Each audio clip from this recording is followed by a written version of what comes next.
Howard Webb and the Pgmol have just shown just how shameless they can be in their blatant hypocrisy and incompetence when it comes to officiating in the Premier League.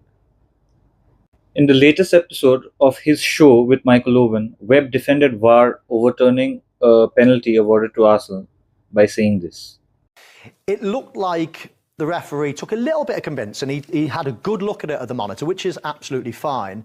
But are you happy that it was such a wrong decision that it needed reversing? Because some people still think, even though there was a touch, it was still a penalty. Are you happy that it was almost like clear and obviously enough to reverse the decision? Yeah, I am. I mean, we work with referees' call. It's an important principle in the Premier League where the call will be made on the field by the referee. It'll only get overturned if, when the VAR looks at the footage, he sees no reason at all to support the decision. There's no mix of considerations. It's a clear error. In this one, when you see Pope reach out with that foot, play the ball cleanly before making any contact with the opponent. In fact, he doesn't really make contact with the opponent. They come together as a normal consequence of that clean challenge by Pope. The referee hadn't recognised that touch. That was important. The VAR saw it and deemed it was a clear error. I agree with the VAR. I disagree on this completely with Webb, because even with the touch on the ball from Pope, which happens only because Gyökeres is pushing it around him, it doesn't change the striker's ability to get the next touch on the ball, which will be a shot towards an empty net.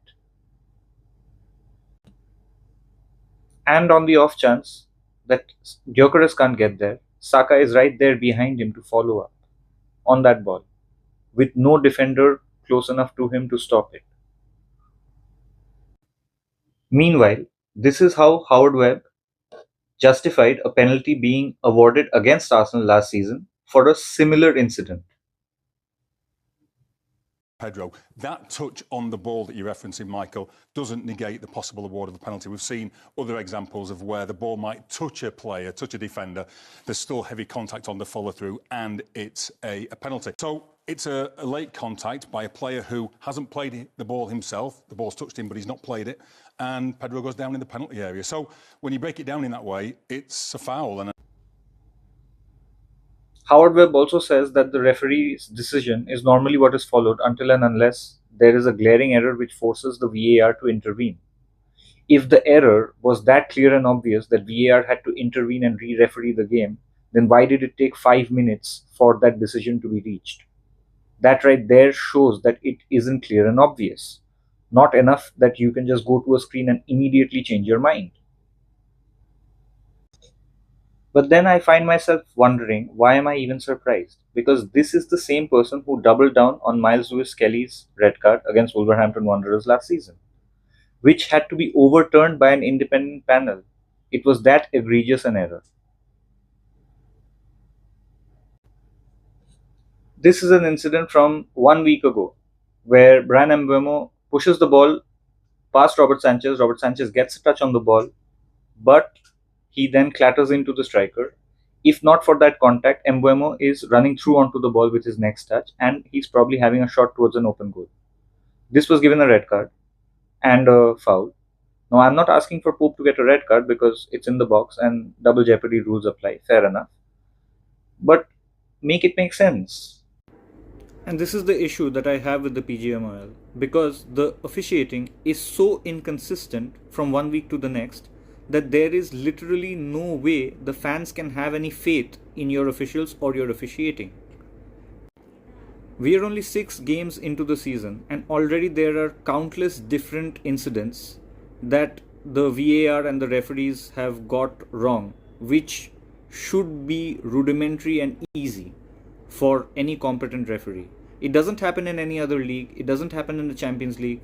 It seems to be an exclusively Premier League situation, and I cannot understand why. And this isn't an Arsenal-only problem. This is a problem that is plaguing all teams. We cannot be tribal about this as fans, and that won't help anybody. Today it's affecting Arsenal, tomorrow it's affecting some other team, day after it's some other team. Every team is getting mugged off by the referees and the officials in this league. This was a blatant handball and red card that was not given on the opening match of the season in Liverpool versus Bournemouth. This is where the officials forgot to check for offside in the lead up to a stoppage time equaliser for Brentford against Chelsea just a few weeks back. This is Chelsea's Malo Gusto getting away with a blatant penalty and red card foul in the box. This is Manchester United being denied a clear and obvious penalty for a foul where he has no intention of playing the ball, the defender that is. Here you have Mohamed Salah doing his best impression of Maradona from the 1986 World Cup in the lead up to the equaliser that Liverpool scored in the game against Crystal Palace. There are far too many such incidents for this to be, shrugged off as an anomaly or a one-off or human error. At some point, the fans will need to rise up and ask the question, why is the officiating so mediocre and shoddy in the Premier League? This is the most expensive league in the world, the richest league in the world. You have talent from far and wide coming all the way to the Premier League. Every club, every team, they have players who want to play in the Premier League. It just doesn't make sense why we are allowing the game to be saddled by such mediocre officiating.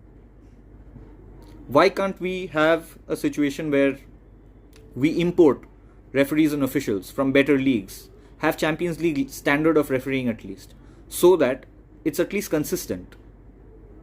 Why are we allowing this to continue? This is something that the Pgmol needs to answer. Instead of doubling down and just protecting their friends club. I'm sorry. And once again, I want to reiterate that this is not an exclusively Arsenal issue. So if anybody thinks I'm just talking about it from an Arsenal point of view, I'm not. For me, it's a Premier League issue. And the sooner all fans come together, put their tribalism aside, put their fan logic and their bias aside, and come together and ask and demand for better accountability, better officiating, the better we will all be, the better the game will be. Thank you guys. Like and subscribe, follow if you want. Share this video with anybody who you think might agree. Cheers.